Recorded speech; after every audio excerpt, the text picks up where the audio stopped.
Bienvenidos a Relatos del Más Allá. Me encantaría saber desde dónde nos escuchan, dejen sus comentarios, los leo con atención. Y ahora, sin más, prepárense para adentrarse en cada relato. Que los disfruten. Tierra devoradora. Me llamo Martín Salgado y juro por la memoria de mi padre que lo que voy a contar es cierto. No escribo para ganar fama ni para asustar a nadie, lo hago porque desde aquel trabajo en un rancho de la Sierra de Guerrero no descanso bien. Cada temporada de cosecha vuelven las mismas noches y la misma voz llamándome. Era 2005 y el dinero no alcanzaba. Llevaba años de jornalero, yendo de campo en campo para mandar algo a la casa de mi madre. Un compadre me habló del rancho San Isidro, de un tal don Hilario que pagaba puntual. La única condición, dijo, era obedecer al capataz y jamás quedarse en los surcos cuando la sombra de los cerros tocara la milpa. El rancho estaba al final de una terracería larga, entre cerros secos y parcelas viejas. Llegué una mañana de septiembre. La casa grande se alzaba sobre una lomita y alrededor se extendía la milpa, pareja y alta, rodeándolo todo. Lo primero que sentí fue un silencio raro, pesado, que hacía hablar más bajo sin darte cuenta. Éramos unos 15 jornaleros, casi todos mayores que yo. Tenían la piel partida por el sol y las manos llenas de grietas, pero lo que más me impresionó fueron sus ojos, cansados y atentos a la vez. El capataz, Camilo, flaco y callado, me apuntó en una libreta y explicó que allí se trabajaba rápido, sin preguntas, y que nadie entraba a la milpa después de la jornada. Me dieron un catre en un galpón de madera y me mandaron directo al campo. Entre los surcos vi detalles que no eran normales, montoncitos de tierra con veladoras consumidas, trozos de tela enterrados a medias y, en un borde del terreno, una zanja vieja casi tapada por maleza, con varias cruces chuecas clavadas sin orden. Nadie miraba hacia allá, cuando pasábamos cerca, bajaban todavía más la vista. El trabajo era pesado pero conocido. Yo intentaba sacar plática y apenas me respondían. Solo un señor grande, al que todos llamaban Chayo, se animó a hablarme tantito. Mientras acomodábamos costales, sin dejar de mover las manos, dijo que si de noche escuchaba que me llamaban desde el campo no contestara y que, si veía a alguien entre la milpa cuando ya todos hubiéramos regresado, no lo siguiera aunque jurara conocerlo. Quise preguntar más, pero Camilo pasó cerca y el viejo se calló de inmediato. Terminamos la jornada cuando todavía quedaba bastante claridad. De regreso al galpón los conté sin querer. En la mañana había visto 15 hombres, ahora solo éramos 14. Pensé que alguno habría ido al pueblo por encargo del patrón. Nadie mencionó al que faltaba. Cenamos frijoles con tortillas duras y café simple. Nadie levantó la vista del plato. Cuando hice un comentario cualquiera, varios apretaron la quijada, como si hablar de más fuera peligroso. Esa noche tardé en dormir. El techo de lámina crujía con el viento y los perros ladraban siempre hacia la milpa. De pronto el aire se volvió espeso y caliente, los perros se quedaron callados al mismo tiempo. Escuché pasos afuera del galpón, lentos, recorriendo el pasillo. Me incorporé un poco y vi ojos abiertos en varios catres, fijos en el techo, pero nadie se movía. Los pasos se detuvieron frente a la puerta. La madera vibró ligero. Entonces escuché mi nombre dicho en voz muy baja, tan baja que parecía venir de dentro del pecho. Era la voz de mi madre, con el mismo tono cansado de siempre. Sentí que algo me jalaba hacia la puerta, como si mi cuerpo quisiera ir aunque mi cabeza dijera que no. Recordé lo que me había dicho Chayo y clavé los dedos en el colchón. Me cubrí la cabeza y apreté la mandíbula para no contestar. Del otro lado volvieron a decir mi nombre, con un tono más impaciente. Los pasos se alejaban y regresaban, hasta que al fin se fueron perdiendo. Cuando todo quedó quieto sentí el cuerpo agotado, como si hubiera trabajado toda la noche. Al otro día faltaba un muchacho de Oaxaca que había visto trabajar a la distancia. Nadie preguntó por él. Camilo comentó que los flojos se iban solos y nos apuró al campo. Cerca de la zanja la tierra estaba removida, más oscura que el resto. No vi pala ni herramienta, solo marcas de manos en la orilla, dedos hundidos en la tierra como buscando un agarre. Los días siguientes trabajé con el estómago encogido. Procuraba alejarme de la zanja, pero a veces me tocaba cortar cerca de las cruces. Allí el aire se sentía más caliente y con un olor agrio que no reconocía. A ratos, aún sin viento, las plantas se movían despacio y yo juraría que alguien caminaba detrás de mí. Cada vez que volteaba solo veía la milpa quieta y los cerros oscuros al fondo.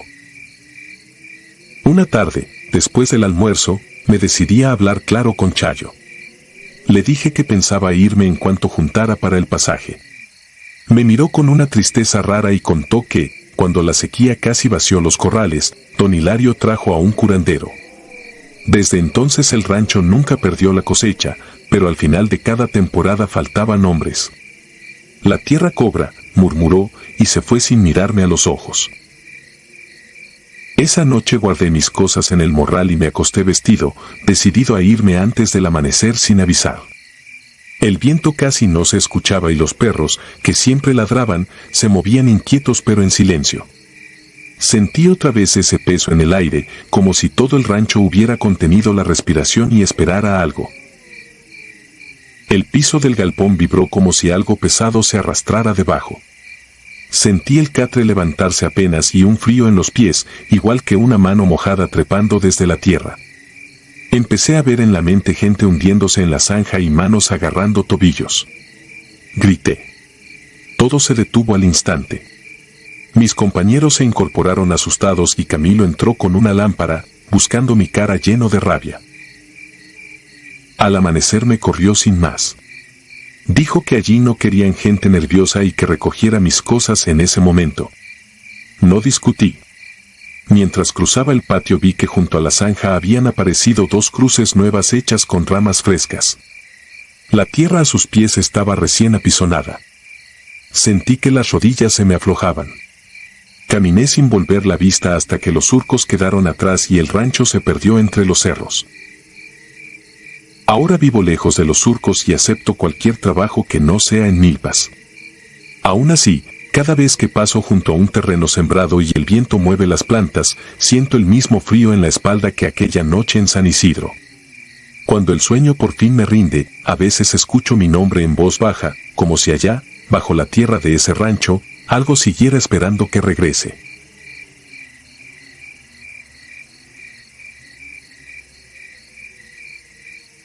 Bajo la milpa. En 2001, me quedé sin trabajo en Catemaco y debía 2 meses de renta. Acepté lo primero que encontré, cuidar un rancho de caña y maíz en los límites de los Tuzlas con Rodríguez Clara. La oferta la vi en un poste junto a una papelería. Se busca encargado. Casa incluida. Llamé desde una caseta. Me contestó un muchacho que dijo llamarse Lauro. Su padre se recuperaba en Jalapa, necesitaban a alguien por unos meses. Poca cosa, alimentar un par de cerdos, un caballo viejo, mantener cerradas las compuertas del drenaje y vigilar que nadie se metiera a cortar milpa de noche. El pago me alcanzaba y no pagaría renta. Dije que sí. El rancho era sencillo. Una casa de un piso con techo de lámina reforzada, 2 cuartos mal pintados, un porche que crujía y una cocina con estufa de gas. A 100 metros, 2 galpones, uno con costales de alimento, otro con herramientas.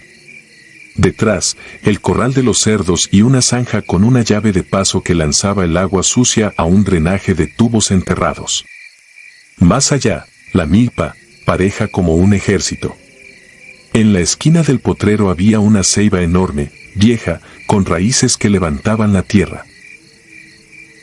La rutina se acomodó sola. Me levantaba con la primera luz, abría la llave del drenaje, barría el porche, daba de comer y me iba a revisar cercas a caballo. A mediodía, un plato de frijoles con tortillas del molino del poblado. Por la tarde, cambiar agua y asegurar compuertas. Los hijos del dueño pasaban de vez en cuando a dejar alimento y cobrarle algo al velador del rancho vecino. No se quedaban. Decían que su papá dormía mal desde la operación. Las primeras semanas fueron tranquilas. Solo había que espantar a algún curioso que llegaba a pie por caminos de terracería. Pero un domingo empezó la temporada de lluvias en serio. El drenaje trabajó de más. La tierra detrás del corral se reblandeció y aparecieron pequeñas grietas. La llave de paso, oxidada, se trababa. Tuve que golpearla con una llave francesa para abrirla por completo. Salió un chorro espeso con trozos de hoja, fibra de costal, algo que no supe identificar. Olía a agrio, a encierro viejo. Esa noche escuché pasos en el patio trasero. Pensé en ladrones de maíz. Agarré la lámpara y salí. La luz cortó la lluvia. Nadie. Solo vi el lodo pisoteado y, junto a la ceiba, marcas profundas como de llanta que iban hacia la milpa y se perdían. Me dije que eran de los hijos del dueño. Aún así, dejé amarrada la tranca con un alambre más grueso. Pasaron 2 días. El caballo empezó a rehusarse a cruzar la parte baja del potrero. Se clavaba, tenso, como si oliera a depredador. La cerda más grande dejó de comer. Por la noche, la televisión agarró señal de la nada y salió un noticiero de Veracruz con estática. No le di importancia. Me dormí vestido por si tenía que salir a espantar a alguien. La madrugada me levantó un golpe seco en la puerta. Abrí. Nadie. La lluvia había parado. El aire se sentía pesado, caliente, como dentro de un baño. En el lodo del porche, huellas descalzas que venían desde atrás de la casa, pasaban frente a mí y volvía hacia la parte de la ceiba. La seguí con la lámpara, lento. Se perdían antes de la milpa. Me quedé un rato, con el zumbido de los insectos llenando todo. Sentí que no estaba solo. No vi a nadie. Volví adentro. Cerré. A media mañana llegaron 2 camionetas blancas con torretas apagadas. Bajaron hombres con chalecos de la ministerial y un perito con overol. El que traía la voz me mostró una orden. Venían por la parte de atrás del rancho, dijo. Le hablé a Lauro desde el teléfono del porche. Contestó rápido. Coopera y no digas nada. No estás metido. Colgó. La retroexcavadora entró dejando surcos. No revisaron la casa. Ni los galpones. Se fueron directo a la ceiba. Marcaron con cal un rectángulo, midieron, hicieron fotos. El operador clavó el cucharón y sacó capas de tierra negra. El olor cambió. Las moscas llegaron como si se hubieran estado esperando. El perito hizo un gesto a los demás. Llamó por radio. No quise mirar más. Me metí a la cocina. Encendí la televisión. El noticiero cambió a transmisión en vivo desde la carretera, movilización en un predio de la región. Cortaron a una toma aérea. Reconocí mi milpa, el tejado de la casa, la ceiba, los hombres alineados junto al borde de la excavación. No quiero recordar lo que siguió. Vi plástico negro levantado, cintas plateadas, una silueta rígida. El presentador dijo un nombre, un comandante municipal desaparecido a principios de ese año, último rastro por acá, investigación abierta, una llamada anónima que dio un punto exacto. Me ardieron los ojos. Le volví a llamar a Lauro. Quédate adentro, dijo. No hables con nadie. Mañana voy. La señal se cortó. El resto del día pasó como un sueño malo. Periodistas en la entrada, cámara al hombro. Drones. Un dron cayó cerca de la zanja, como si algo lo hubiera empujado. Nadie me interrogó. Nadie me explicó nada. Al atardecer se fueron. Cerré con llave. Aseguré el alambre de nuevo. Intenté dormir en una hamaca colgada en la sala. No pude. A medianoche, la llave del drenaje giró sola. No me preguntes cómo lo sé. Lo escuché. El silbido del agua, el chasquido del metal que cede. Me levanté. Fui hasta el corral con la lámpara. El chorro iba al revés. El agua subía como si el subsuelo devolviera lo que no quería tragar. En el remolino, un pedazo de cinta plateada. Lo jalé con un palo. Se quedó pegado a la madera empapada. El caballo golpeó el piso del pesebre como si viera a alguien. Apagué la lámpara un segundo. No sé por qué lo hice. La noche no era completa. Había una claridad sin luna que dejaba ver las líneas de la milpa, perfectas, inmóviles. Entre las hileras, un hombre parado, de espaldas, la ropa pegada al cuerpo, la cabeza ladeada como quien intenta escuchar. Me miraba sin voltear. Lo supe. No caminó. No respiró fuerte.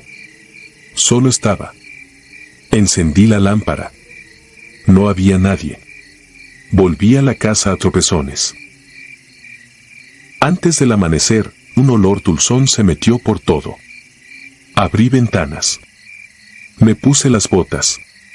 Decidí renunciar en cuanto amaneciera. Empaqué lo poco que tenía, 2 mudas, un cuaderno, un radio viejo. De pronto, la televisión se prendió sola y salió el noticiero nocturno en repetición. Ahora decían que la línea de investigación apuntaba a una disputa por una carretera que pasaría cerca, que el comandante se opuso a ciertas obras y dejó de verse. Daban detalles de llamadas, nombres entrecortados. La toma desde el aire mostró de nuevo la ceiba. Allí, justo donde habían trabajado, la tierra parecía respirar. Cambiaron de encuadre y me vi a mí mismo en el porche, como una sombra inclinada junto a la puerta. Apagué la televisión. La pantalla siguió con un brillo tenue, como si no quisiera apagarse del todo. Salí a esperar la luz. La milpa se movía apenas con el viento. A lo lejos ladró un perro. Se escuchó una camioneta. Era Lauro, solo. Se bajó sin decir mucho. Tenía los ojos rojos de desvelo. Me alargó un sobre con la paga. Vete, dijo. Nosotros nos quedamos. Le dije que el drenaje hacía cosas raras. Me miró como si me viera por fin. No lo abras hoy. Le entregué la llave. Me dio la espalda y caminó hacia la ceiba con una pala al hombro. Me fui en el caballo, con la mochila colgada. Crucé el portón. No volví la cabeza hasta el crucero. Desde ahí, la ceiba se veía como un punto oscuro en medio de lo verde. Algo brilló en el lodo del corral, un destello breve. No supe si era un vidrio o un ojo. Seguí. En San Andrés tomé un camión a la terminal y luego otro a la ciudad. Dormí en casa de un primo. No conté nada. A los días, un rumor, que habían encontrado más cosas en predios de la zona, que el dueño del rancho se fue a vivir con una hermana a Puebla, que la milpa se quemó sola una madrugada sin rayo ni fogata. A veces me despierto con el olor de aquella noche metido en la garganta. Me quedo quieto, sin aire, recordando la llave que gira sin que nadie la toque, el agua que sube, el plástico pegado a la madera, las huellas descalzas en el porche. Luego amanece y el mundo vuelve a su lugar. Ese es el problema. Vuelve. Y yo sigo escuchando la llave, en silencio, todos los días. Afuera, crece la luz como si nada. Adentro, la ceiba no me suelta. Y bajo la milpa, algo espera.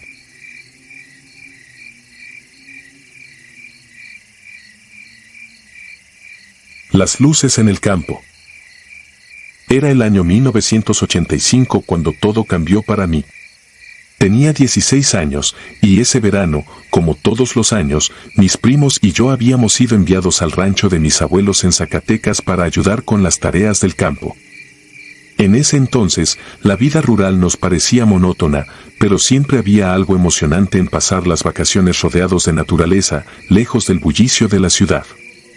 Durante el día, cuidábamos las vacas, reparábamos cercas y a veces ayudábamos en la cosecha. Pero fue una noche, una en particular, la que marcó el resto de nuestras vidas. Mi abuelo había sido claro desde el principio: nunca nos alejáramos demasiado del rancho después de que el sol se pusiera. Zacatecas tiene una vastedad de terreno donde la oscuridad puede volverse absoluta y uno podía perderse con facilidad. Sin embargo, esa tarde, mis primos, Pedro y Luis, y yo decidimos llevar a las vacas más allá del arroyo que dividía el rancho de un bosque espeso y silencioso. Era un lugar que evitábamos, más por costumbre que por miedo, pero esa tarde, una extraña sensación nos impulsó a cruzarlo. El calor del día comenzaba a disiparse, y las sombras del atardecer se extendían entre los árboles. Los sonidos del campo, tan familiares para nosotros, parecían amortiguarse a medida que nos adentrábamos en esa parte del terreno. Cuando el sol se ocultaba detrás de las montañas, noté algo extraño en el aire. Había un zumbido lejano, apenas perceptible, pero constante. Intenté ignorarlo, pensando que sería alguna maquinaria en la distancia, aunque en esa zona no había fábricas ni nada parecido. «Ya vámonos, antes de que nos regañen por llegar tarde», dijo Pedro, siempre el más sensato de nosotros. Pero justo en ese momento, algo llamó nuestra atención. Encima de los árboles, en el borde del bosque, aparecieron unas luces. Al principio, eran apenas un destello, pero luego se intensificaron, flotando a unos metros del suelo. Las luces se movían de manera errática, a veces rápidas, otras veces lentas, como si tuvieran vida propia. Nos quedamos paralizados, observando, intentando racionalizar lo que veíamos. «Seguro es un avión o algo así», murmuró Luis, pero yo sabía que no era cierto. Las luces no se comportaban como cualquier cosa que hubiéramos visto antes. No había sonido alguno, excepto ese zumbido que, ahora, era mucho más fuerte, como si proviniera del mismo aire. Quisimos movernos, pero nuestros pies parecían clavados al suelo. El campo, que minutos antes estaba lleno de vida, con grillos cantando y el viento acariciando las hojas, ahora estaba inmerso en un silencio que me heló la sangre. Era un silencio antinatural, denso, como si el mundo mismo hubiera dejado de respirar. De repente, las luces descendieron rápidamente hasta casi tocar las copas de los árboles. Mi corazón latía con tanta fuerza que pensé que se me saldría del pecho. Sentí como el pánico comenzaba a instalarse en mí, pero por alguna razón no podía apartar la vista de aquellas luces. Eran brillantes, pero no cegadoras, con un brillo frío, casi metálico. Algo en mi interior me decía que debíamos correr, pero simplemente no podíamos movernos. En cuestión de segundos, las luces se apagaron, dejando todo en completa oscuridad. El zumbido cesó abruptamente, y por un momento, parecía que todo había vuelto a la normalidad. Pero entonces, algo cambió en el ambiente.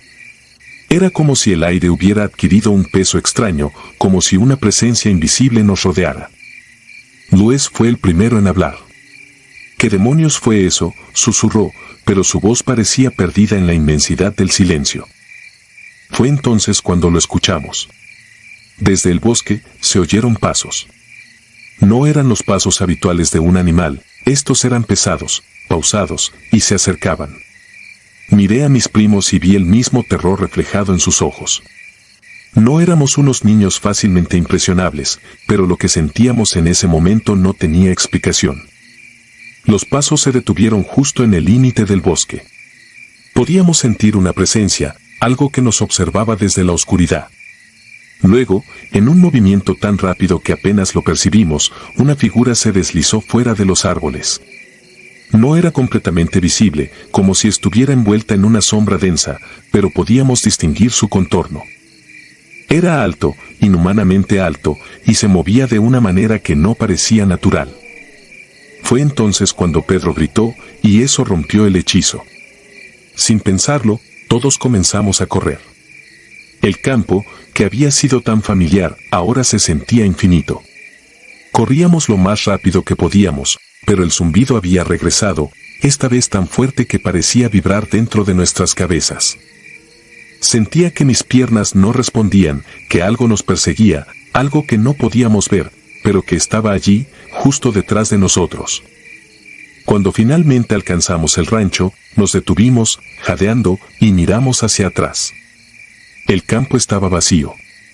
No había luces, no había sonidos, nada. Solo la oscuridad profunda de la noche. Esa noche, ninguno de nosotros pudo dormir. Le contamos a mi abuelo lo que habíamos visto, pero él solo nos miró con una expresión que no olvidaré jamás. No nos reprendió por haber cruzado el arroyo, ni se mostró incrédulo. Simplemente se levantó de su silla, caminó hacia la ventana y murmuró, no debieron haber ido allí. Al día siguiente, notamos algo extraño. Una de las vacas había desaparecido. Mis primos y yo pensamos que quizás se había escapado durante la noche, pero mi abuelo negó con la cabeza. No se escapó. Se la llevaron, dijo con una gravedad que me hizo temblar. Pasaron los días, y aunque intentamos seguir con nuestras tareas, ninguno de nosotros volvió a acercarse al arroyo. Las noches se volvieron insoportables, siempre con ese zumbido en el aire, aunque nadie más en el rancho parecía escucharlo. Empezamos a ver sombras moviéndose en los campos, justo en el límite del bosque, pero cuando intentábamos acercarnos, todo desaparecía. Una noche, unos días después del incidente, decidí salir solo. No podía soportar más la incertidumbre, la sensación de que algo nos acechaba. Llevé conmigo una linterna y caminé hasta el arroyo. El zumbido estaba allí, más fuerte que nunca, pero seguía adelante. Cuando llegué al borde del bosque, lo vi de nuevo, la figura alta, oscura, observándome desde las sombras. Sentí el frío recorrer mi columna, pero esta vez, no corrí. Algo en mi interior me dijo que no debía mostrar miedo. La figura se quedó quieta por un momento, y luego, en un parpadeo, desapareció. El zumbido cesó, y el silencio absoluto se instaló nuevamente. Regresé al rancho sin decir una palabra. Sabía que, fuera lo que fuera, no estaba dispuesto a dejarnos en paz. Mis primos también lo sentían, aunque nunca volvimos a hablar de lo sucedido. Con los años, intenté olvidar aquella experiencia, pensando que tal vez habíamos imaginado todo. Pero algo dentro de mí sabía la verdad. A veces, cuando visito el rancho, escucho ese zumbido en el aire, débil pero presente, como un recordatorio de que hay cosas en este mundo que no comprendemos. Cosas que nos observan desde las sombras, esperando el momento adecuado para revelarse. Mi abuelo murió unos años después, llevándose consigo muchos de los secretos del campo. Nunca volví a preguntar sobre lo que pasó aquella noche, pero a veces, cuando estoy solo y escucho el viento moverse entre los árboles, no puedo evitar sentir que algo, o alguien, sigue allí, observándonos desde la oscuridad. No sé qué era, ni por qué apareció ante nosotros, pero lo que sí sé es que no éramos los primeros en verlo. Y quizás, tampoco seremos los últimos. Esta experiencia me persigue hasta el día de hoy. Han pasado décadas, pero cada vez que regreso al campo, siento una tensión en el aire, como si aquella presencia aún rondara por esos terrenos. Nunca supe qué eran esas luces, ni qué quería esa figura. Pero sé que aquello que vimos esa noche era real, más real de lo que me gustaría admitir. Cada vez que el silencio del campo se vuelve demasiado denso, demasiado opresivo, recuerdo el zumbido y las luces, y me pregunto si, algún día, volverán.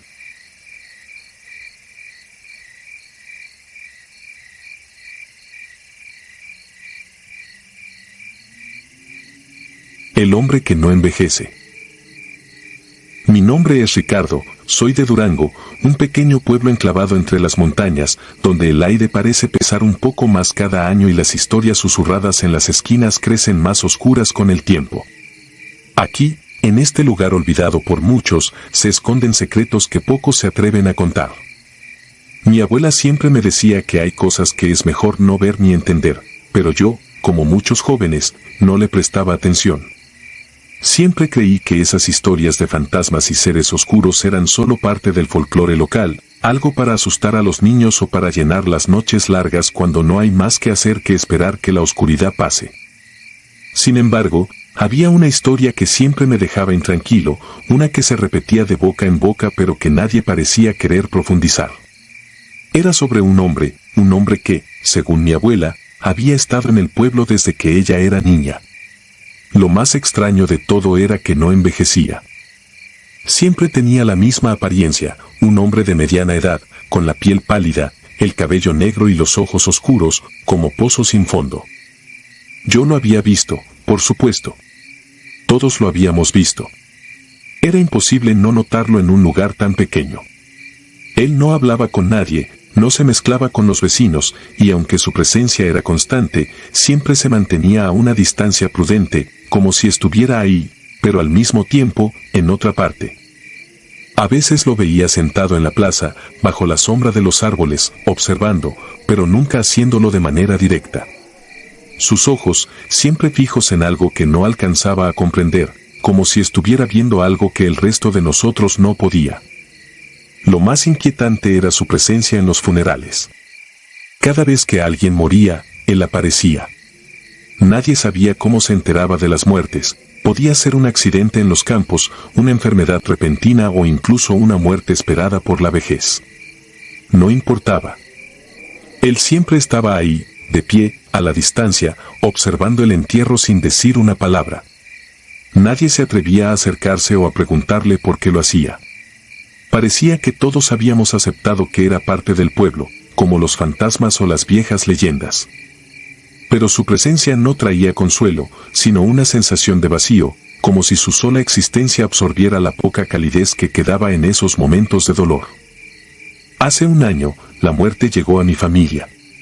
Mi padre, un hombre fuerte y trabajador, cayó enfermo de manera repentina. Los doctores no supieron decir qué tenía, simplemente comenzó a debilitarse hasta que un día ya no pudo levantarse de la cama. Mi madre, mis hermanos y yo nos turnábamos para cuidarlo, pero con cada día que pasaba, parecía que se nos escapaba un poco más. Fue durante esos días de vigilia que empecé a notar algo extraño. El hombre del que hablaba mi abuela, ese que no envejecía, comenzó a aparecer con más frecuencia. Al principio, lo veía desde la ventana de nuestra casa, caminando lentamente por la calle, siempre mirando hacia nuestra dirección, aunque nunca directamente. Luego lo vi en el mercado, y más tarde, sentado frente a la iglesia, como si estuviera esperando algo. Mi abuela me había advertido sobre él, me había dicho que no debía mirarlo directamente a los ojos y, sobre todo, que no debía intentar hablarle. Pero algo en mí, una curiosidad malsana, me impulsaba a observarlo cada vez más, a intentar entender qué era lo que lo mantenía aquí, en este pueblo olvidado, mientras todo a su alrededor cambiaba y envejecía. Cuando mi padre finalmente falleció, el hombre estaba ahí. Lo vi a lo lejos, bajo un árbol, observando cómo llevábamos el ataúd al cementerio. No dijo nada, no se acercó, solo estuvo presente, como siempre. Pero esta vez, cuando levanté la vista hacia él, sentí que me estaba mirando. Fue un momento breve, pero intenso. Sus ojos, oscuros y profundos, me penetraron de una manera que me dejó helado. No era una mirada de consuelo, ni de tristeza, era algo más, algo que no pude entender en ese momento. Los meses pasaron, y aunque el dolor de la muerte de mi padre seguía presente, la vida en el pueblo continuaba. Sin embargo, no podía sacarme de la cabeza la imagen de ese hombre, su mirada fija y la sensación de que había algo profundamente mal en todo esto. Decidí investigar. Comencé a preguntar, de manera discreta, a algunos de los ancianos del pueblo. La mayoría evitaba el tema, cambiando de conversación o diciéndome que no debía preocuparme por esas cosas. Pero un día, mientras ayudaba a mi abuela en su jardín, ella me habló sin que yo se lo pidiera. Ese hombre, dijo mientras arrancaba las malas hierbas, no es como nosotros. Nunca lo ha sido. Le pedí que me explicara, que me contara lo que sabía. Al principio se mostró reacia, como si estuviera recordando algo que preferiría olvidar. Pero finalmente, con un suspiro pesado, comenzó a hablar. Me contó que ese hombre había estado en el pueblo desde antes de que ella naciera. Su madre le había hablado de él y su abuela antes de ella. Siempre el mismo rostro, la misma presencia silenciosa. Según las historias, había hecho un pacto con algo oscuro, algo que le había concedido la inmortalidad a cambio de algo que nadie se atrevía a nombrar. Algunos decían que era un demonio, otros que había vendido su alma para evitar la muerte. Pero lo más perturbador era que, según mi abuela, él no solo presenciaba las muertes, él las provocaba. Siempre está cerca cuando alguien muere, dijo con la voz apenas un susurro. No sé cómo lo hace, pero es como si las almas le pertenecieran. Como si supiera cuándo es el momento de llevárselas. Me quedé helado al escuchar sus palabras. Todo encajaba, su presencia en los funerales, la manera en que aparecía justo antes de que alguien falleciera. Pero lo que más me inquietaba era la posibilidad de que hubiera tenido algo que ver con la muerte de mi padre. ¿Había sido una coincidencia? ¿O él había estado involucrado de alguna manera? Decidí que tenía que enfrentarlo. No podía seguir viviendo con esa duda, con esa sombra sobre mí. Una tarde, lo vi en la plaza, sentado como siempre, mirando hacia la iglesia. Me acerqué lentamente, mi corazón latiendo con fuerza en el pecho.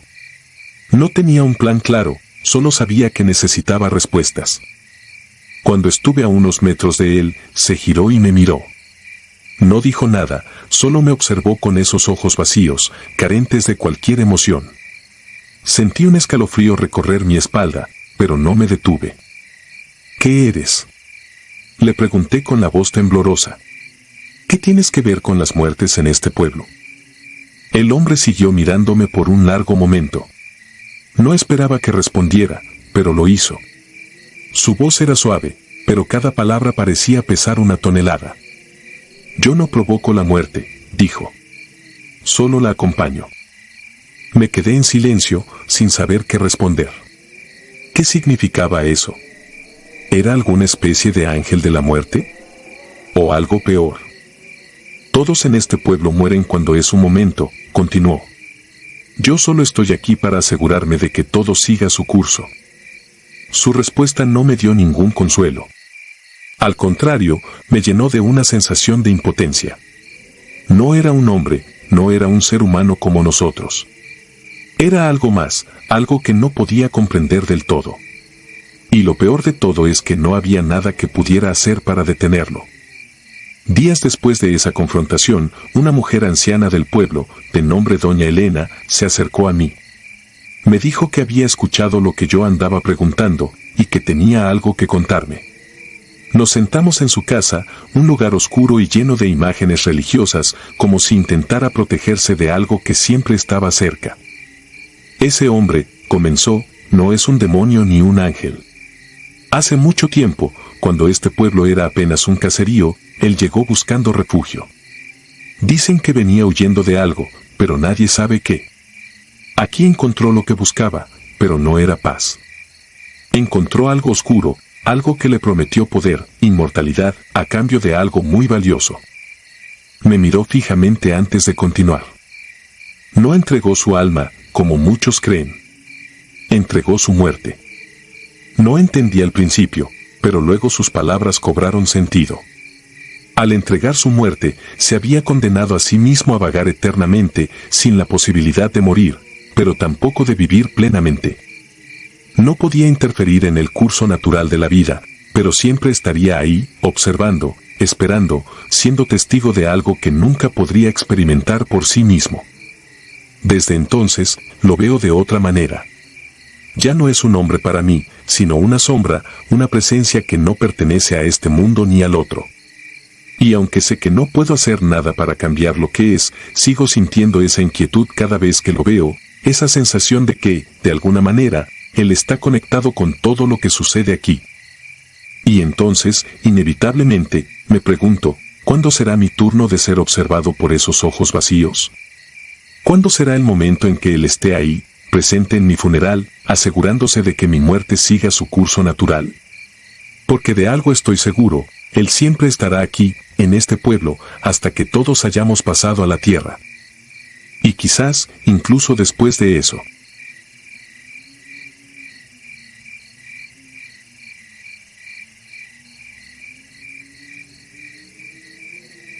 El camino del olvido. Soy originario de un pequeño pueblo en el norte de México, un lugar rodeado de montañas, áridos campos y largas carreteras polvorientas que parecen no llevar a ninguna parte. Pese a su modestia, siempre he considerado mi hogar como un refugio seguro, un sitio donde el tiempo parece moverse más despacio, lejos del bullicio de las grandes ciudades. Aquí, los rumores y leyendas son cosa de todos los días, y aunque crecí escuchando historias de aparecidos, brujas y fantasmas, jamás les presté demasiada atención. No hasta que una de esas historias me atrapó a mí. Era el año 1994. Tenía 24 años en ese entonces y todo parecía sencillo en la vida. Solía trabajar en el campo con mi padre, pero esa tarde, después de una larga jornada, me pidió que fuera a un pueblo vecino, a unas 2 horas de distancia, para recoger un equipo agrícola que necesitábamos con urgencia. El día había sido largo y el calor insoportable, pero no me importaba manejar de noche. El trayecto lo conocía bien. La vieja carretera que cruzaba entre los cerros era solitaria, pero no peligrosa. Recuerdo que el cielo estaba despejado cuando salí del pueblo, con una luna llena que iluminaba el paisaje desértico. Sin embargo, conforme me adentraba en la carretera, una densa niebla comenzó a cubrir todo a mi alrededor. Al principio pensé que era solo un banco de neblina pasajero, algo inusual en esta región, pero no imposible. A medida que avanzaba, la niebla se hacía más espesa, tanto que apenas podía ver más allá de unos metros frente a mí. El mundo se convirtió en una masa gris y opaca, con las luces del coche luchando por penetrar la oscuridad. Estaba solo en medio de la nada, la única compañía el rugido del motor y el susurro del viento que se colaba entre los cerros. El aire se sentía extraño, pesado. No había más vehículos en la carretera, lo cual era común en esa época del año, pero esa noche el silencio se tornaba asfixiante. La atmósfera parecía opresiva, y aunque intentaba concentrarme en la carretera, una sensación de incomodidad comenzó a crecer en mi pecho. Y fue entonces cuando la vi. Apenas pude distinguir su figura a través de la niebla, una silueta delgada y frágil, caminando sola en medio de la carretera. Me pareció extraño que alguien estuviera por ahí, tan lejos de cualquier casa o rancho, y menos aún en una noche como esa.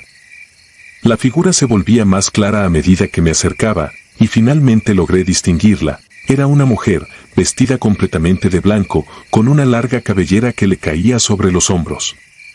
Caminaba lentamente, casi como si flotara, y aunque no me miraba directamente, sentí que sabía que yo estaba ahí. Sin pensarlo demasiado, reduje la velocidad y detuve el coche a unos metros de ella.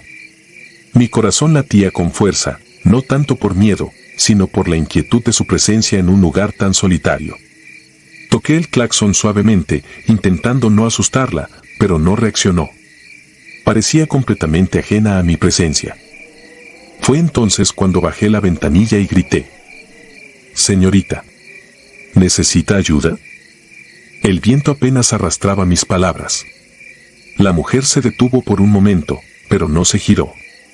Algo en su postura me hizo estremecer. Había algo profundamente inquietante en la forma en que se mantenía erguida, inmóvil, en medio de esa carretera vacía. Sentí que debía hacer algo, quizá acercarme, pero en cuanto consideré esa opción, ella desapareció. No fue gradual ni natural. Simplemente se desvaneció ante mis ojos, como si nunca hubiera estado ahí. Parpadeé varias veces, incrédulo, esperando encontrar alguna explicación lógica, pero no había nada. La carretera estaba vacía, la niebla aún densa, y el aire más frío de lo que recordaba. Fue entonces cuando mi coche, sin previo aviso, se apagó por completo. El motor se detuvo, y con él, todas las luces del tablero. Intenté girar la llave, pero el auto no respondía. Maldije por lo bajo y volví a intentarlo varias veces, sin éxito. Todo estaba en silencio, salvo por mi propia respiración y el latido de mi corazón, que resonaba en mis oídos. De repente, sentí un escalofrío recorriendo mi espalda, una sensación que me hizo erguir la cabeza y mirar al retrovisor. Fue entonces cuando lo escuché. Susurros. Venían desde la parte trasera del coche, como si alguien estuviera ahí, apenas murmurando palabras que no podía entender. Mi piel se erizó, y de forma instintiva, giré la cabeza hacia el asiento trasero. No había nada, solo el vacío de la oscuridad. Pero los susurros continuaban, suaves, insistentes, como si varias voces estuvieran hablando al mismo tiempo, justo detrás de mí. Mi cuerpo se congeló. Sabía que no estaba solo. Lo que sea que había visto, o lo que fuera que había desaparecido, no se había ido del todo. Sentía su presencia en el aire, rodeándome, observándome. Los susurros se volvieron más claros, casi como un cántico.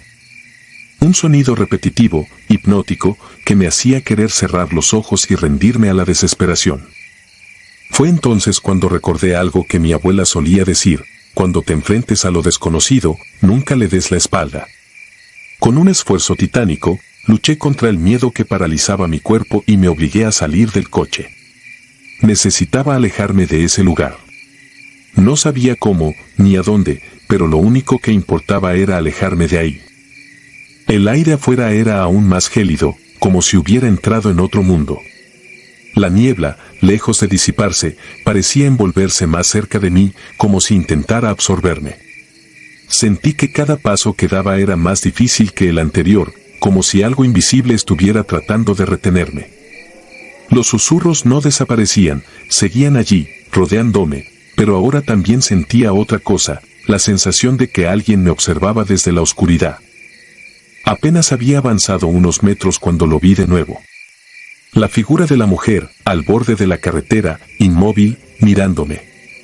Su rostro seguía siendo indistinguible, cubierto en parte por su cabello. Esta vez, no caminaba.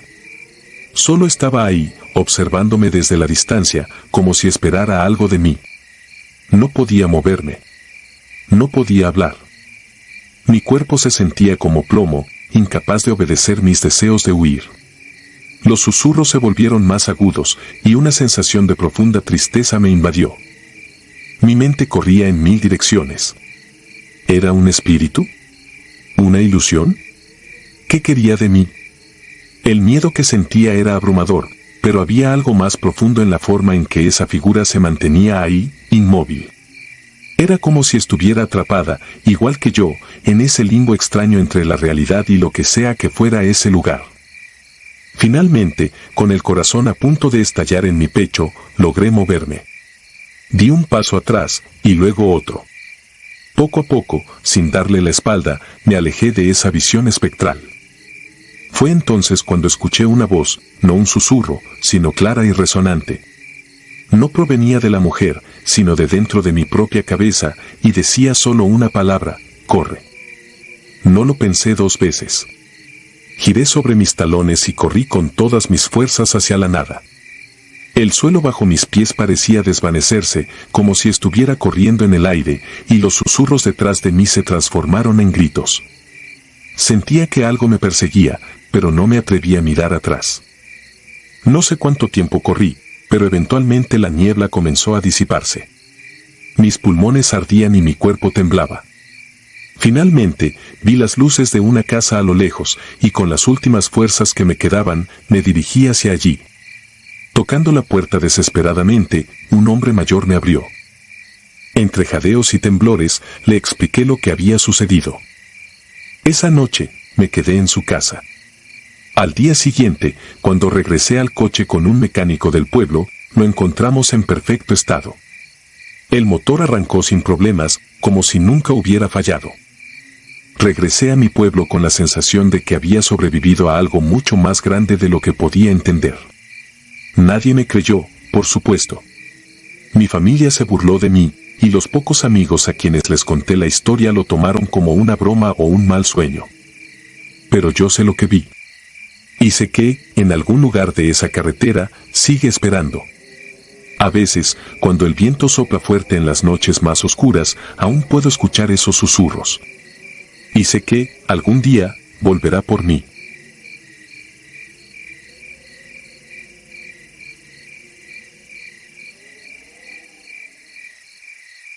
La deuda del cerro.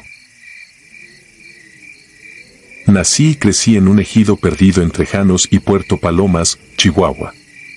Éramos pocos, la tierra era dura y el viento traía polvo y canciones viejas de las maquilas del otro lado.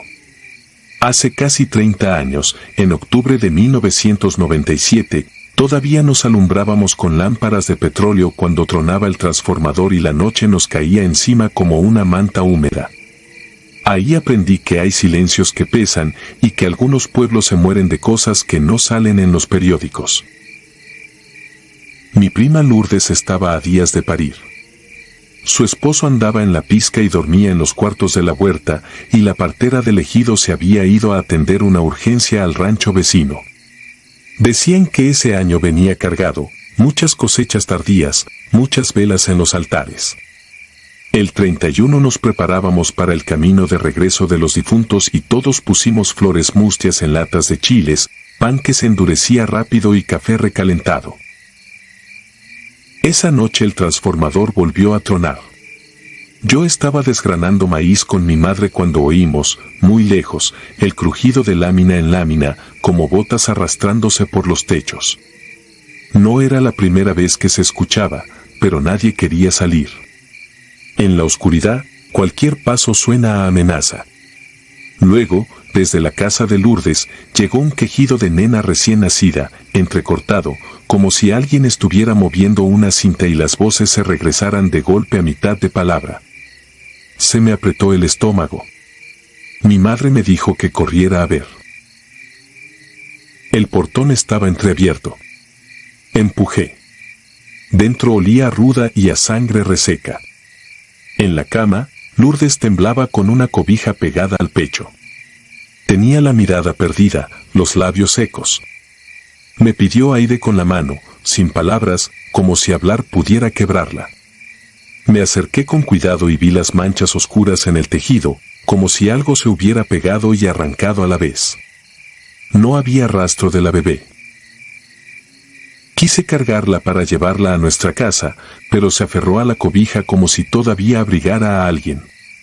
Le dije en voz baja que nos fuéramos, que allá mi madre sabía qué hacer. Ella asintió apenas. Salimos. Qué largo se hizo el camino en medio de esas calles que de día eran puro polvo y de noche parecían brechas hacia ninguna parte. El aire venía frío desde el cerro, con un olor a madera húmeda que yo solo sentía cuando algo malo rondaba. En el camino, de reojo, juraría que vi una figura de rebozo cenizo parada junto a un mezquite, inmóvil, con la cabeza ligeramente ladeada, como escuchando. Parpadeé y ya no estaba. La noticia corrió más rápido que el viento. Hubo rezos, rondines, velas en puertas, sal en los umbrales. Los hombres amarraron listones en los rifles y las mujeres guardaron tijeras y agujas bajo las almohadas.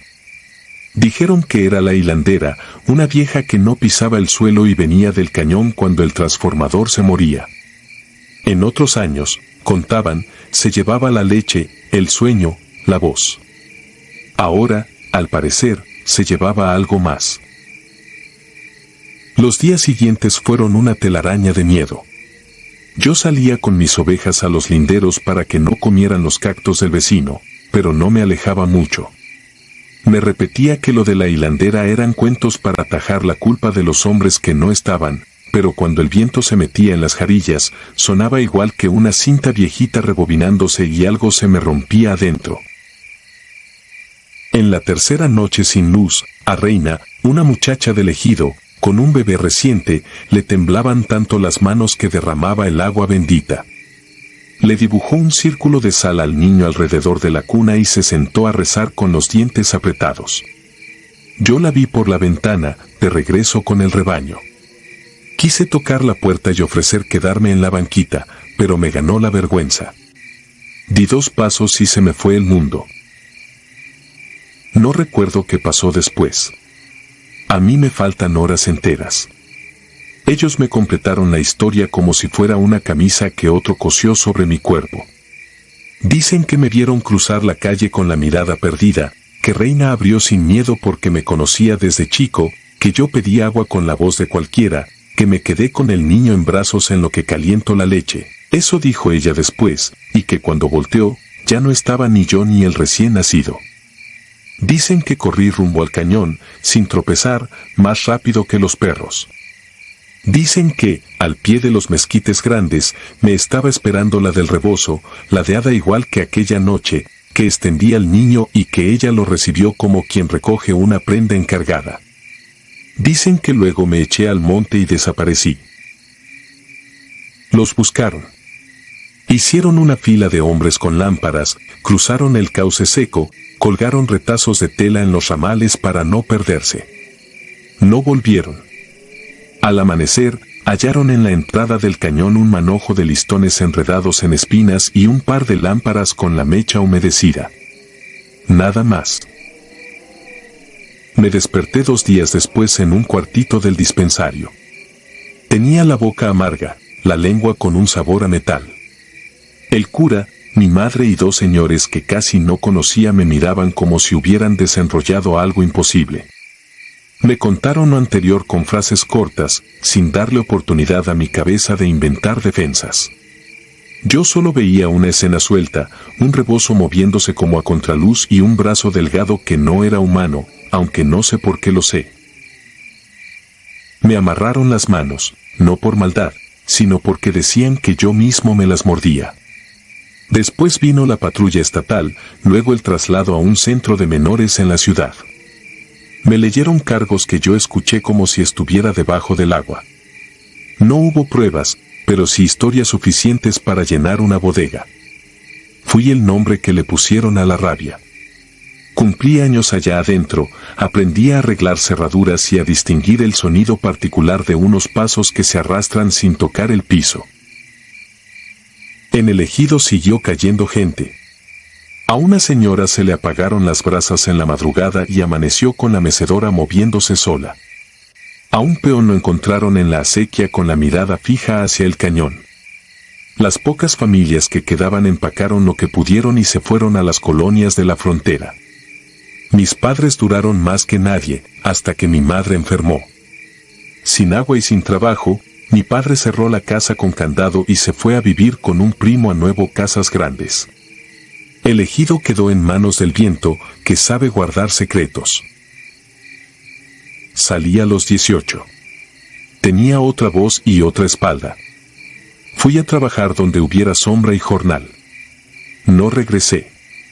Uno cree que es dueño de sus pasos, pero hay caminos que se quedan abiertos como una herida vieja y tarde o temprano sangran de nuevo. El año pasado, por trabajo, me tocó cruzar mercancía en una ruta que pasa a un costado del viejo ejido.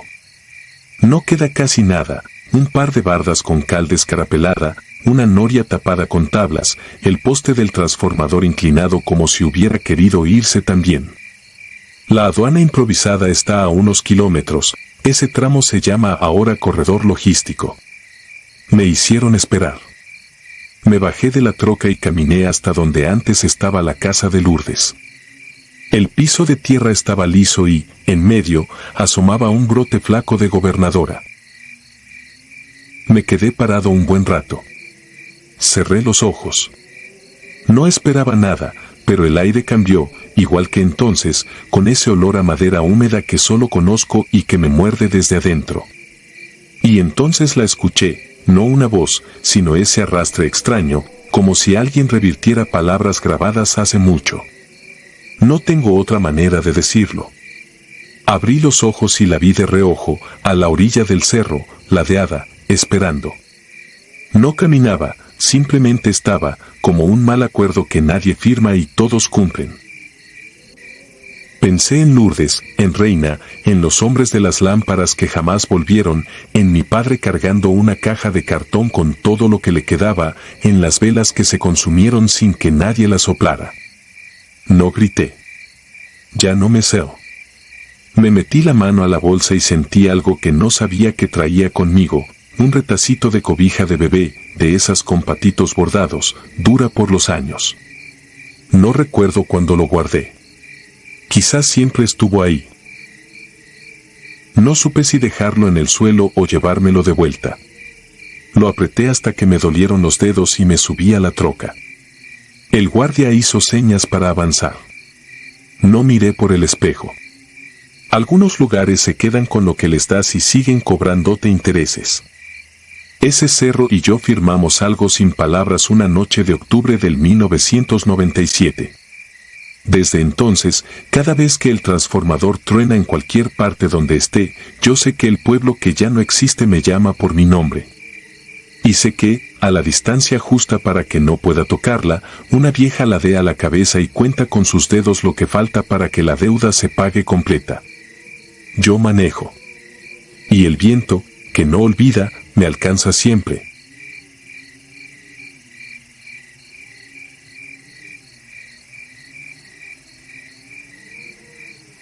Los que regresan del monte.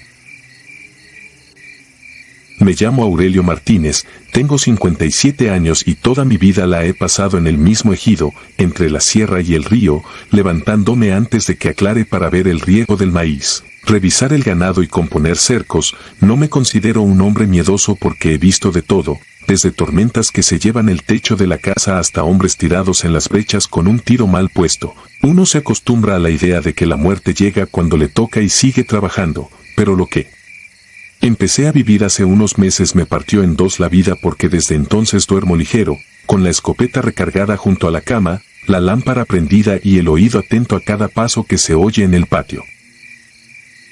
Todo comenzó a mediados de junio, lo recuerdo bien porque ya se había venido la primera lluvia fuerte y la tierra estaba blanda. Ese día me quedé hasta tarde acomodando unas líneas de riego en la parcela de atrás, la que queda más pegada al monte. Cuando terminé ya la luz se estaba yendo detrás del cerro y solo quedaba ese resplandor pálido que no es día ni noche. Me senté en una piedra frente a la casa para dejar que se me enfriara el cuerpo. Tizoc, mi perro, se echó a mi lado como siempre. El aire olía a tierra mojada y a leña.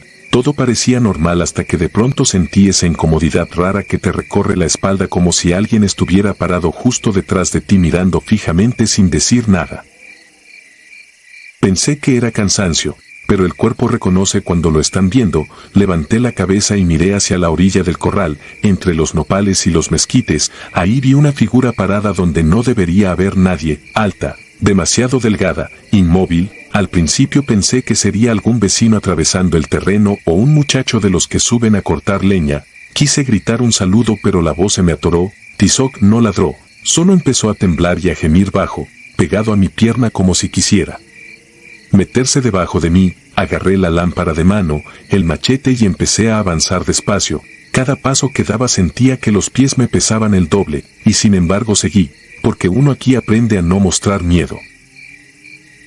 Cuando llegué al lugar donde había visto la figura ya no había nadie, solo los magueyes brillando mojados y el sonido del agua cayendo de las hojas. Alumbré alrededor buscando cualquier rastro de huellas, ramas quebradas, algo. Pero la tierra estaba revuelta por las pisadas del ganado y no vi nada que me dijera que ahí había estado una persona. Regresé a la casa diciéndome que tal vez la vista me jugó una mala pasada. Esa noche dormí mal. Me despertaba a cada rato con la sensación de que alguien estaba parado afuera, pegado a la ventana. Sin embargo, cuando me asomaba solo veía el patio oscuro y a lo lejos la línea negra de los árboles. Los días siguientes traté de no pensar en eso. El trabajo no deja. Pero poco a poco empecé a notar cosas que no encajaban. Primero fue una cerca que apareció desamarrada, como si alguien hubiera quitado el alambre con cuidado, sin romperlo. Luego vi que alrededor del pozo se marcaban pisadas de pies descalzos que daban vueltas y vueltas, como si una persona se hubiera pasado allí horas caminando. Lo más raro era que esas pisadas venían desde el monte y se quedaban en el patio, nunca se dirigían a la brecha ni al camino del pueblo. Era como si llegaran y se detuvieran frente a mi casa nomás para estar ahí.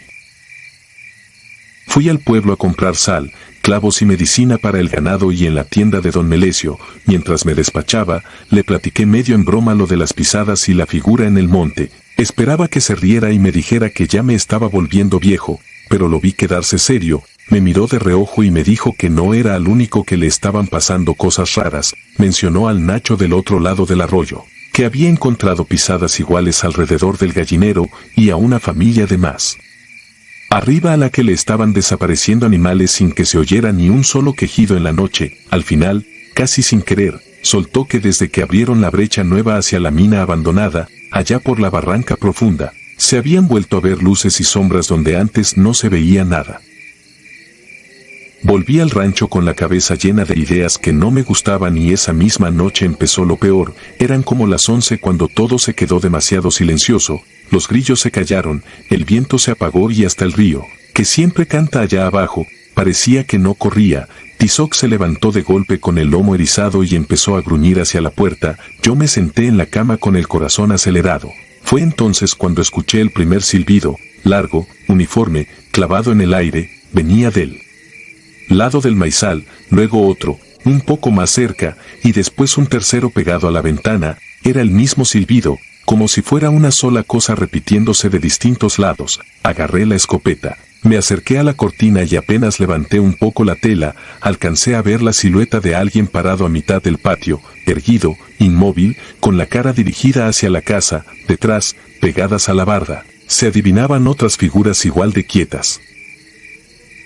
No abrí la puerta, me quedé ahí parado con la escopeta en las manos, el dedo en el gatillo, pero sin valor para salir. Los silbidos se repitieron varias veces y después se fueron alejando. Cuando por fin salió el primer resplandor del día y me atreví a salir, encontré el patio lleno de pisadas de pies descalzos, marcadas alrededor de la casa formando un círculo casi perfecto, como si hubieran estado dando vueltas toda la noche sin cansarse. Busqué a Tizoc para que me acompañara a revisar el maizal. No respondió a mi llamado y nunca volví a verlo. No había sangre ni pelo ni nada, simplemente ya no estaba.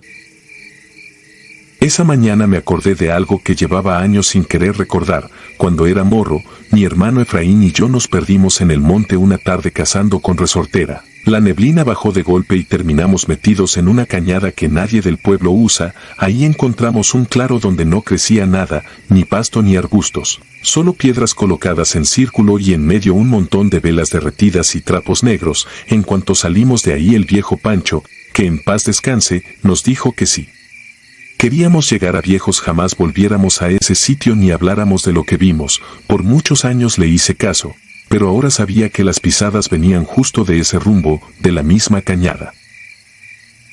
Como ya no podía dormir y la cabeza me estaba matando, fui a ver a doña Teodora, la curandera que vive a la orilla del pueblo en una casita de adobe llena de imágenes y plantas secas colgadas en racimos. Le conté lo que estaba pasando, sin adornos. Ella me escuchó seria, sin interrumpirme. Al final me dijo que en estos montes hay lugares donde la gente entra viva y sale distinta, que algunos no vuelven nunca y otros regresan después de muchos años, caminando despacio, con la mirada fija, y se quedan rondando las casas de quienes fueron su familia. Según ella, cuando una de esas cosas se fija en uno no hay oraciones ni remedio que la detenga, lo único que se puede hacer es irse antes de que crucen la puerta. Yo no quería dejar el rancho. Esa tierra fue de mi padre y de mi abuelo, aquí nacieron mis hijos, aquí enterré a Efraín después del derrumbe que se lo llevó hace más de 20 años. No me cabía en la cabeza abandonar todo por unas pisadas y unas figuras en la oscuridad, así que me aferré. Pasé varias noches con la escopeta cargada, la lámpara encendida y el radio puesto para hacer bulto. Cada vez que el silbido sonaba afuera me decía a mí mismo que era el viento, que eran muchachos borrachos jugando, que cualquier cosa tenía más sentido que aceptar lo que doña Teodora me había dicho. Sin embargo, cada noche las pisadas estaban más cerca de las puertas y las ventanas y empecé a notar algo todavía peor. Entre las sombras que se formaban en el patio me parecía distinguir rostros conocidos, gente que llevaba años en el panteón. La noche que me quebró llegó sin tormenta ni anuncio. El cielo estaba claro y la luna alumbraba suficiente como para ver hasta la cerca del potrero. Yo ya me estaba quedando dormido cuando escuché algo diferente. No era silbido, eran pasos pesados, lentos, aplastando la grava del patio, varios al mismo tiempo. Levanté la cabeza y supe que estaban más cerca que nunca. Esta vez no hubo silencio de monte, al contrario, sentí que todo el campo estaba despierto pero contenía el aliento. Me levanté. Tomé la escopeta, apagué la lámpara para ver mejor hacia afuera y me asomé muy despacio por la rendija de la cortina. Lo que vi se me clavó en la mente. Frente a la casa, alineadas como si estuvieran formadas, había al menos 10 figuras altas, delgadas, con la ropa pegada al cuerpo como si siguiera húmeda. Todas miraban directo hacia la puerta. En medio de ellas reconocí la cara de Efraín, o algo que traía su cara encima. Tenía la misma cicatriz junto a la ceja, la misma manera de inclinar la cabeza, pero sus ojos no parecían de persona.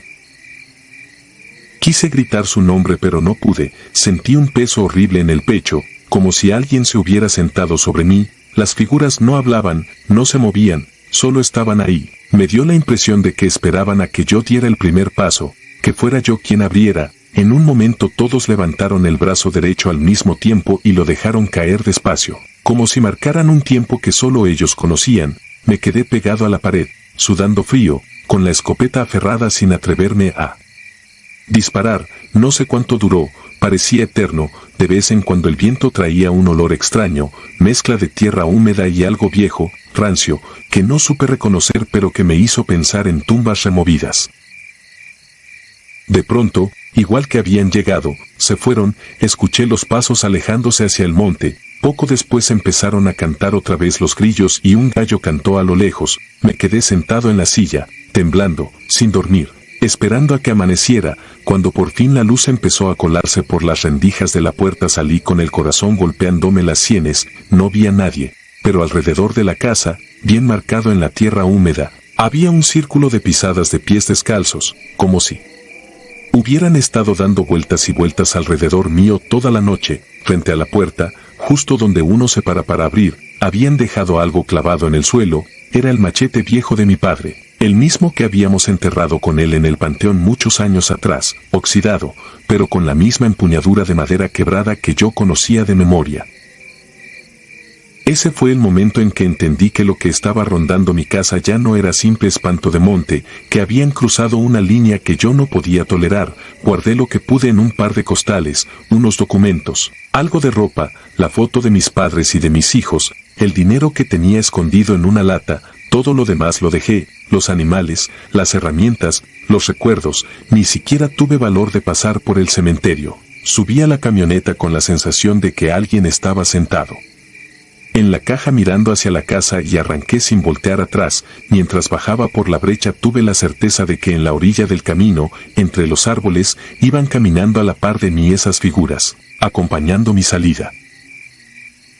Ahora vivo en una casa pequeña cerca de la plaza del pueblo, trabajo por jornal en las parcelas de otros, ya no tengo tierras ni ganado, pero todas las noches reviso 3 veces la puerta y no salgo cuando oscurece. La gente dice que el rancho está abandonado, que la maleza ya se comió los corrales y que solo se ve la silueta de la casa recortada contra el cerro. Algunos choferes que pasan en la madrugada por la carretera alta juran que, a la altura de mi antiguo ejido, se alcanzan a ver, allá arriba, sobre la barranca, varias figuras paradas en fila, como espantapájaros demasiado altos que no se mueven aunque sople el viento. Yo prefiero no subir a comprobarlo, porque siento que, si los vuelvo a ver de frente, van a reconocerme y esta vez no se van a quedar parados afuera. Así que si alguna vez manejas de noche por estas tierras y sientes que en la orilla del camino alguien camina a tu ritmo, sin hacer ruido, no te detengas. No mires hacia el monte, porque hay cosas que cuando ya saben tu nombre no te sueltan aunque creas que te fuiste muy lejos.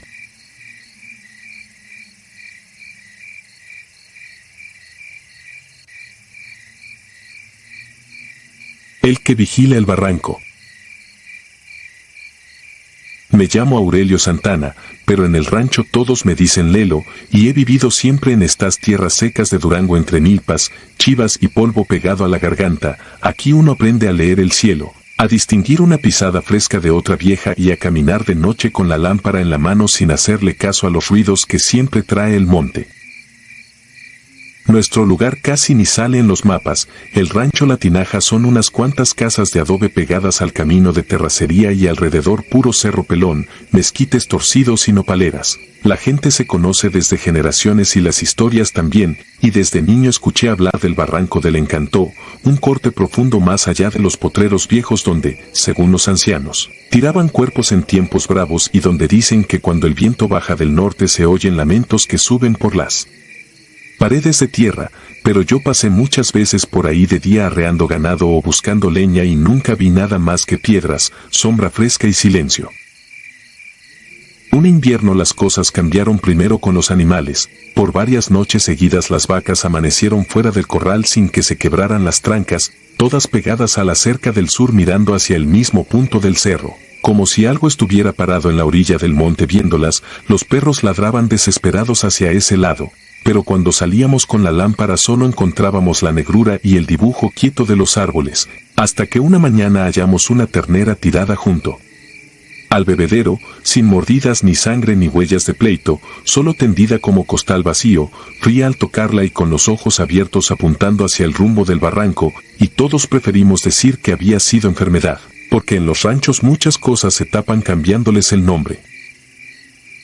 Poco después el mayordomo del agua avisó que iban a soltar corriente de la presa en la madrugada y que había que cerrar la compuerta del canal viejo para que no se nos inundara la parcela del fondo. Ese terreno era de mi padre y la obligación también, así que me tocaba ir quiera o no. Recuerdo a mi mujer mirándome mientras guardaba el machete y la lámpara en el morral y diciéndome que no bajara por el camino que lleva directo al barranco del Encantó, que rodeara por las lomas aunque tardara más. Y yo asentí solo para tranquilizarla, porque por dentro ya había decidido tomar la vereda corta. Las madrugadas en el monte nunca me habían dado miedo y pensaba que esa no sería la primera. Salí de la casa poco antes de las 3, con el aire cortando la cara y el cielo limpio lleno de estrellas tan brillantes que parecía que uno podía tocarlas. El suelo crujía bajo las botas y la lámpara alumbraba un círculo pálido delante de mí mientras el resto era pura sombra y un silencio raro sin grillos ni ranas. Llegué al punto donde la vereda se parte. A la izquierda sube por las lomas hasta el canal y a la derecha baja serpenteando hasta el borde del barranco. Pensé un instante en la voz de mi mujer y en la siembra que podíamos perder si el agua se desbordaba, y al final mis pies se fueron solos por la bajada, notando como el aire se hacía más frío aunque no soplara viento y como la tierra se sentía blanda bajo las suelas, como si guardara humedad aún en pleno tiempo de secas.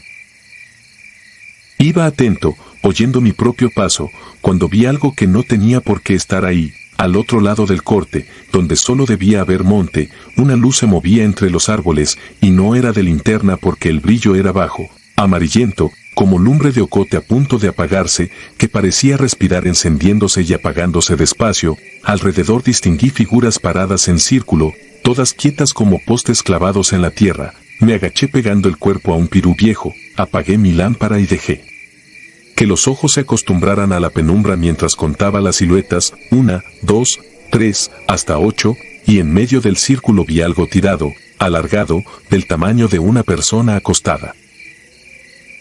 Por un momento la luz se hizo más fuerte, como si alguien le echara aire, y los contornos se marcaron mejor. Vi que las figuras no traían sombrero ni nada en la cabeza y que el pelo les caía lacio hasta los hombros. Aunque varias tenían cuerpo de hombre, parecían todas iguales, como hechas en serie, sin rasgos claros, salvo una que estaba al frente y que giró un poco dejando ver el perfil. Y ahí sentí que el aire se me atoraba en la garganta porque reconocí a don Anselmo, el viejito que vende queso en la tienda de la carretera, por la oreja chueca y la cicatriz que le cruza la mejilla derecha, cicatriz que yo mismo le había visto muchas veces cuando se acomodaba el rebozo para cubrirse del sol. Mi mente no alcanzaba a entender qué hacía ese hombre, que apenas puede caminar de su casa a la tienda, parado de madrugada en aquel tajo mal nombrado, y justo entonces una piedra rodó bajo mi bota, pegó contra otra y el golpe seco se extendió por la barranca como si hubiera tronado la escopeta. La luz del otro lado titiló y todas las figuras se voltearon al mismo tiempo hacia donde yo estaba. Se siente en el cuerpo cuando algo te fija la mirada, aunque no veas los ojos. Una presión pesada en el pecho y un vacío en el estómago. Luego empezó un murmullo grave hecho de muchas voces hablando tan bajo que no se entendía ninguna, pero que se sentían juntas como un solo hilo tirando hacia abajo. Mi cuerpo reaccionó antes que la cabeza. Intenté pegarme más al suelo y retroceder sin ruido. Pero ya era tarde porque una de las siluetas se desprendió del círculo y empezó a bajar por la ladera buscando la orilla del barranco y detrás de ella se movieron otras sin prisa, como si supieran que en el monte uno siempre tropieza. No recuerdo bien cómo empecé a correr, solo tengo pedazos de la subida, las manos raspadas por las piedras, el morral golpeándome la espalda, las ramas que se quebraban a mi paso y detrás el murmullo creciendo mezclado con pasos pesados que se acercaban mientras yo me negaba a voltear, seguro de que si veía a aquellos siguiendo mis huellas las piernas no me iban a responder. Seguía ciegas hasta que el aire me quemó los pulmones y, cuando por fin vi a lo lejos la mancha oscura de mi rancho contra el cielo, casi me dejo caer de alivio, pero no aflojé el paso hasta entrar al corral y cerrar la tranca. Solo entonces me atreví a mirar hacia el rumbo del barranco y la llanura estaba quieta, igual que siempre, sin luces ni sombras fuera de lugar, el monte fingiendo inocencia. No regresé al canal y el agua se metió a la parcela, perdiendo parte de la siembra, pero esa pérdida se sentía pequeña junto a lo que traía en la cabeza. Esa noche me quedé sentado en la cocina con la lámpara encendida y la escopeta junto a la silla, oyendo cada crujido de las vigas y cada leve roce de las ramas en el techo, mientras mi mujer despertaba de vez en cuando, me miraba sin preguntar y volvía a acostarse, porque aquí cuando un hombre se queda así hasta que amanece es mejor no meter las manos. Al día siguiente salí a revisar los daños y, cuando pasé frente a la casa de don Anselmo, lo vi sentado en su silla bajo la sombra del tejabán con sus canastas de queso acomodadas como siempre. Lo saludé con la cabeza y él respondió igual, pero por un segundo se me quedó viendo fijo, con una mirada tan tranquila que me dio más miedo que la de la noche anterior. Luego sonrió mostrando los dientes gastados y algo dentro de mí se encogió. Quise creer que lo de la barranca había sido engaño del cansancio, pero el cuerpo no se deja convencer tan fácil, porque desde entonces cada vez que salía al patio a cierta hora sentía que alguien se quedaba parado en el límite donde empiezan los mezquites y el perro, que siempre ladraba a todo, se tiraba junto a la puerta con las orejas hacia atrás, mientras cuando el viento venía de ese rumbo traía un olor raro a tierra húmeda mezclado con algo agrio imposible de explicar en pleno tiempo de secas. Un par de semanas después llegó a mi casa Mateo, el del comisariado, hombre seco de pocas palabras. Se paró en la puerta con el sombrero en la mano y me dijo que andaban buscando a un jornalero que no había regresado desde la noche anterior. Algunos lo vieron tomar rumbo al canal viejo cargando un rollo de alambre para reparar una cerca y su familia ya estaba inquieta. Yo asentí en silencio hasta que Mateo agregó que en la orilla del barranco del Encantó habían encontrado un morral viejo y que adentro traía mis iniciales marcadas con tinta porque era uno de los que yo usaba en el campo. En ese instante sentí que el estómago se me hacía nudo mientras le explicaba que ese morral lo había extraviado tiempo atrás y que cualquiera pudo hallarlo y usarlo. Él me miró un rato sin parpadear, luego escupió a un lado y se fue sin más, dejándome con la idea clavada de que algo allá abajo ya había cobrado por mi curiosidad.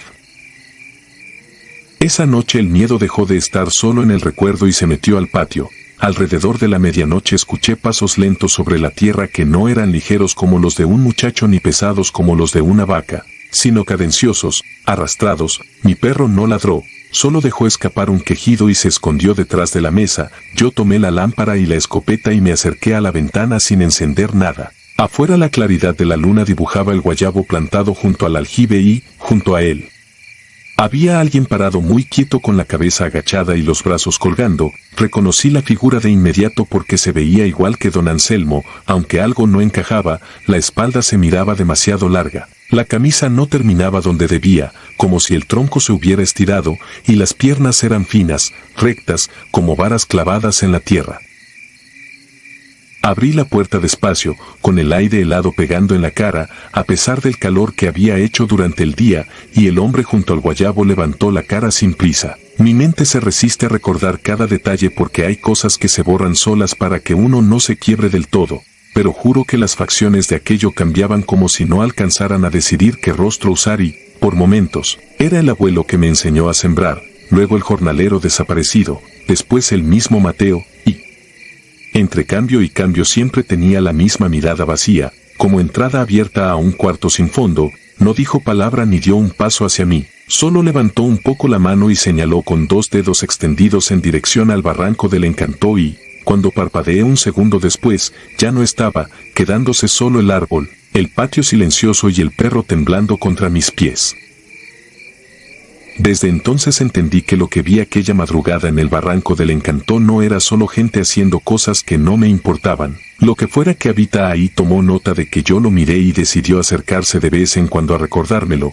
Algunos jornaleros siguieron desapareciendo. De vez en cuando el agua del canal amanecía turbia con un olor metálico que nadie se explicaba, pero nadie hablaba de eso en voz alta, en las noches en que el viento sopla fuerte y las láminas del techo Vibran, me tapo la cabeza con la cobija como si fuera un niño y aún así siento la presencia parada allá lejos, entre las siluetas de los mezquites, esperando que cometa el error de volver a acercarme al borde de ese corte en la tierra. Han pasado años desde aquella temporada y ya casi no voy al campo, solo vigilo de lejos y dejo que los hijos hagan el trabajo pesado. Pero el miedo se me quedó pegado a la piel como costra vieja, y aunque muchos aseguran que el monte es noble y que solo hay que respetarlo, yo sé que hay sitios marcados por algo que no alcanzo a entender y que exigen silencio. Por eso no he contado esto a nadie más, porque aquí el terror no se grita, se guarda en la garganta y se traga en seco. Y aún así cada vez que alguien menciona que piensa cruzar de noche por el rumbo del barranco del Encanto me quedo mirándolo y por dentro me dan ganas de decirle que busque otra vereda, que aunque llegue más tarde llegue completo, porque hay presencias que no soportan que las vean y cobran caro la curiosidad del campesino que se cree más terco que la oscuridad misma.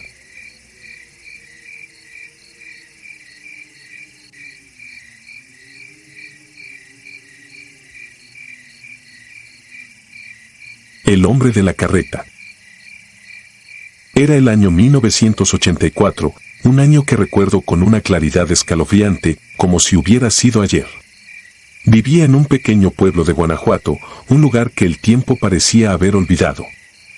Las calles eran de piedra desgastada, las casas bajas y pintadas de colores apagados, y en el aire siempre flotaba una sensación de nostalgia, como si todo el pueblo estuviera atrapado en un ciclo interminable de días idénticos. Pero había algo más. Algo que yo, en mi juventud, no podía entender del todo. Una presencia, una leyenda que rondaba entre susurros. Un rumor que todos conocían pero que nadie se atrevía a mencionar a plena luz del día, la leyenda del hombre de la carreta. Mi madre siempre me advertía, con ese tono serio que solo usaba para cosas importantes: no salgas después de las 10 de la noche, y mucho menos si escuchas el ruido de una carreta. Al principio, pensé que era uno de esos cuentos que las madres cuentan para mantener a los niños en casa, lejos de problemas. Pero con el tiempo, y con los años de escuchar las mismas historias de vecinos, empecé a preguntarme si no había algo más detrás de esa advertencia. Las noches en el pueblo eran extrañamente silenciosas. El viento apenas susurraba entre las hojas de los árboles, y las estrellas, que brillaban más que en cualquier otro lugar que haya conocido, iluminaban un paisaje de sombras inmóviles.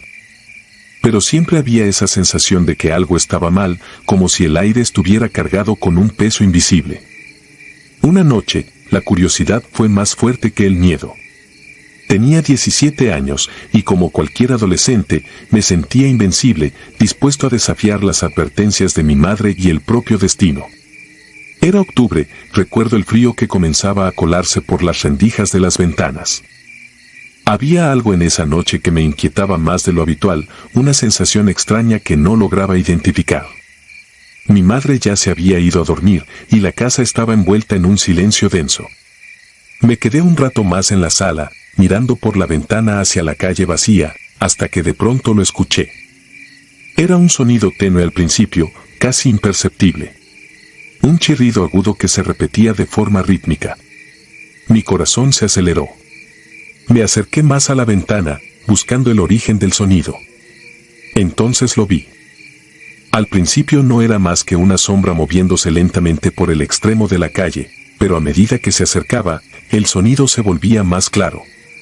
Era el chirrido de una carreta, una vieja carreta de madera cuyas ruedas parecían rogar por descanso. Y detrás de ella, encorvado bajo el peso de algo invisible, un hombre avanzaba. Su figura era borrosa en la oscuridad, pero podía ver que llevaba una capucha que cubría casi todo su rostro. Las manos, largas y delgadas, agarraban los tirantes de la carreta con una fuerza que parecía inhumana. Y lo más aterrador de todo, a medida que se acercaba, pude distinguir lo que arrastraba. En la carreta, apilados unos sobre otros, había cuerpos. Cuerpos de animales que, en la penumbra, parecían perros, pero había algo en ellos que no era natural. Sus pelajes eran tan negros que absorbían la poca luz de las estrellas, y sus formas parecían contorsionadas, como si no pertenecieran a este mundo. Un escalofrío me recorrió el cuerpo. Era real. La leyenda era real.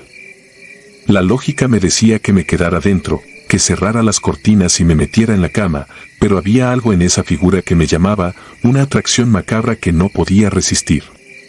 Sin pensarlo 2 veces, abrí la puerta y salí a la calle, mis pasos silenciosos sobre las piedras. El hombre no pareció notarme al principio. Seguía arrastrando su carga con un esfuerzo que me hizo preguntarme cómo podía soportarlo. Cuando estaba a solo unos metros de distancia, el chirrido de la carreta se detuvo. El hombre se quedó inmóvil, como si hubiera sentido mi presencia. Fue entonces cuando lo vi con más claridad. Bajo la capucha, sus ojos brillaban, no con el reflejo de las estrellas, sino con un brillo propio, un resplandor frío y antinatural.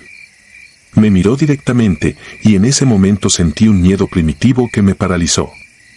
No era el miedo que sientes cuando alguien te persigue o cuando te enfrentas a algo peligroso.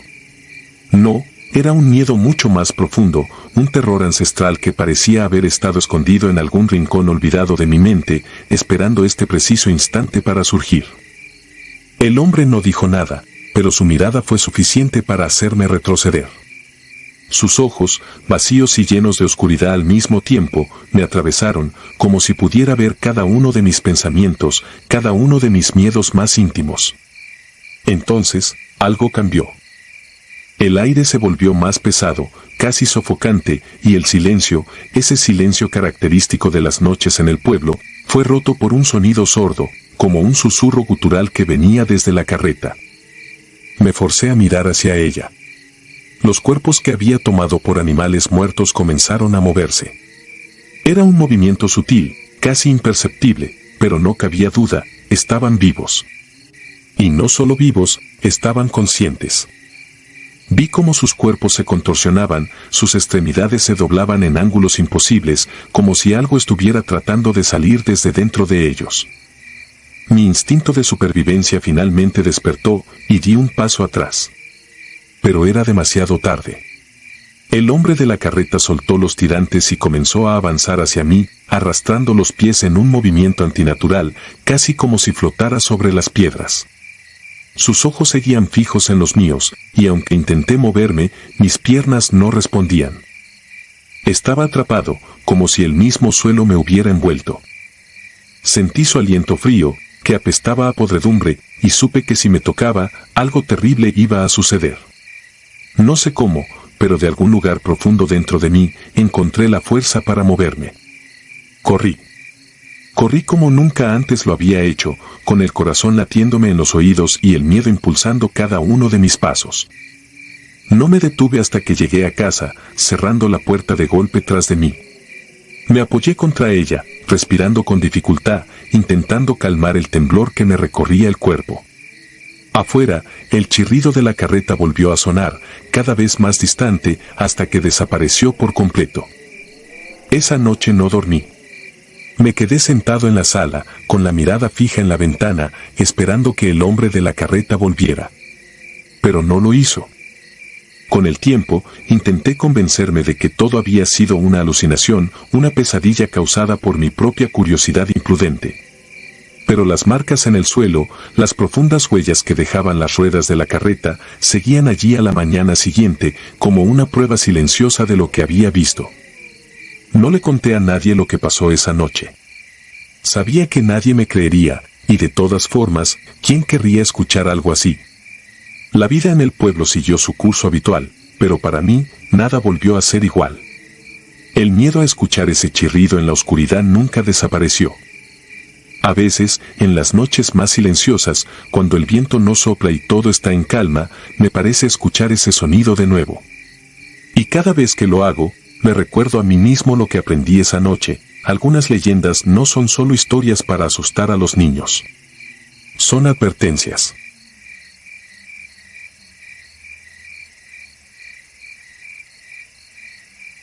Si te gustaron estos relatos, regálanos tu like y déjanos tu comentario, y no olvides suscribirte al canal para que sigas recibiendo las notificaciones de los próximos relatos. Tu apoyo nos ayuda a seguir creciendo dentro de YouTube. Nuevamente, mil gracias y nos vemos en el próximo relato.